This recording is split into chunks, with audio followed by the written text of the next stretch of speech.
So night one of the draft ended on happened last night on SmackDown and continued today on the SmackDown Lowdown, which is a Peacock series, which I guess is kind of mid late morning, early afternoon. And so far, the roster changes. It's got some people kind of conflicted a little bit. Some feel that there is potential in some of them, and all that. Um, so yeah, I'm gonna read them off here and kind of explain why I think some of these make sense, how I think they might handle them, and all that. For example, on the SmackDown side, of course they got Roman Reigns as the number one pick for them. Then they got Edge, AJ Styles, Bobby Lashley, Solo Sikoa, Montez Ford, Angelo Dawkins, the Street Profits, Luke Gallows, Carl Anderson, the Good Brothers, Ashante the Adonis, and Top Dollar, along with B-Fab, the Hit Row, and of course AJ, Luke, Carl, and Mia Yim, OC on there as well, and Roman, Solo, and Paul Heyman, Bloodline is on there. And then, like I said, they got Edge, they got Street Profits, and all that. So basically, for the men, it looks like it's a decent group, if you will. And then for the women, they got Bianca Belair, which kind of confuses some people because she's like the Raw Women's Champion. So it makes them wonder if we're just going to have another belt swap or something. Hopefully not, but if that happens, that's something that, you could put the blame on Vince for doing because that's a Vince McMahon move, and that's probably something he wants to keep into these kind of things, no matter what. But then we have Damage Control, Bayley, Dakota, Io. They're on SmackDown. We got from NXT, Alba Fyre and Elsa Dawn, the NXT Women's Tag Champs. They're on SmackDown. Lacey Evans, as of this morning, is on SmackDown, along with, like I said, Hit Row, which is Ashante, Top Dollar, and B-Fab. They're on SmackDown. They're the only SmackDown ones that got drafted this morning.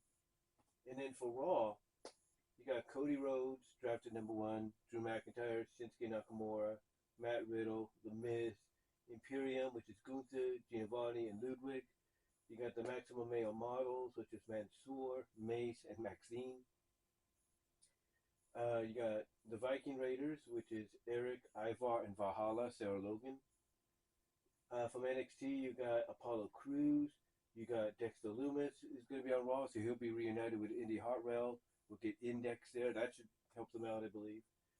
And then you got J.D. Madugan, which is Jordan Devlin. Jordan Devlin from NXT is going to Raw. And then for the women, you got Becky Lynch, Indi Hartwell, like I said, Natalya, Candice LaRae, Chelsea Green, Sonya Deville from NXT, Zoey Stark, and then, like I said, Viking Raiders, Valhalla, and Maximum Male Models, Maxine Dupree. And the free agents right now are Omos, MVP, Mustafa Ali, Dolph Ziggler, and Von Wagner. As far as the free agents go, I think Omos and MVP, I think they're heading to SmackDown. I don't know why, but I think they're heading to SmackDown and all that. So keep an eye out for that. Unless they keep them on Raw so they can put the World Heavyweight title eventually on Omos. I'm more looking at MVP and Omos being on SmackDown. Mustafa Ali, I think he's going to go on SmackDown. Dolph Ziggler, I think will stay on Raw. And Von Wagner, I think will go to Raw. I could be wrong. It could be the other way around. But that's the way I see those free agents landing. But as far as some of the roster shakeups here and everything, when I look at the SmackDown situation for mostly the men, I think basically the reason we have certain talents on there now, like Edge, Styles, and Lashley, is to give Roman more opponents. Roman has faced Edge before, but this is a different Edge. This is a more like an Edge that you get under his skin, he will dig deep and bring out the brood edge, if you will. So, to me, I think that'll be interesting because we'll have a brood edge, possibly against the head of the table, Tribal Chief. That'll be interesting. AJ Styles and Roman have had great matches in the past. Haven't really wrestled that much since 2016. I think that's a good move. And faction-wise, Bloodline against the OC, that's something people would love to see. And of course, Bobby Lashley and Roman, that's a given. I mean, Bobby already on his Twitter, and I mentioned this to Alex Hicks, just Alex here on YouTube, on a super chat, that Bobby already targeted Roman on his Twitter.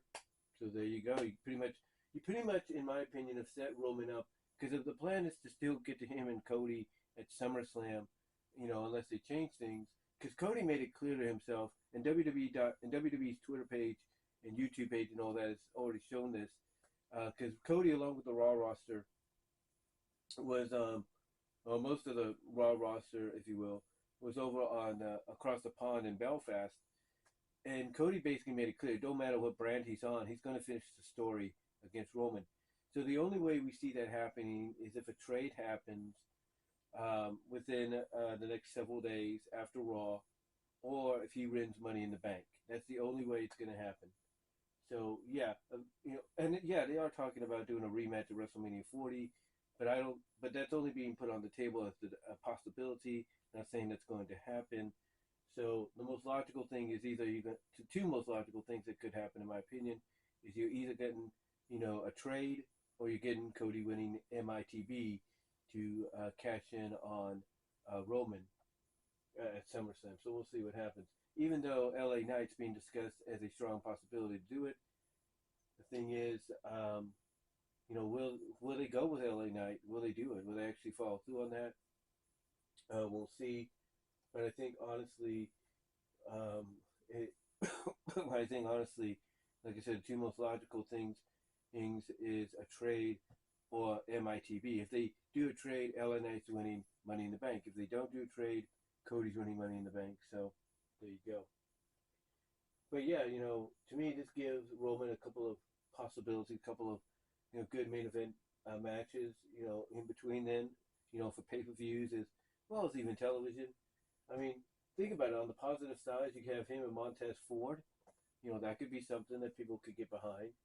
Or look at it this way, Carl Anderson. Everybody looks at him as individually as one of the better wrestlers out there. Carl Anderson against Roman Reigns. That could be something to fill time.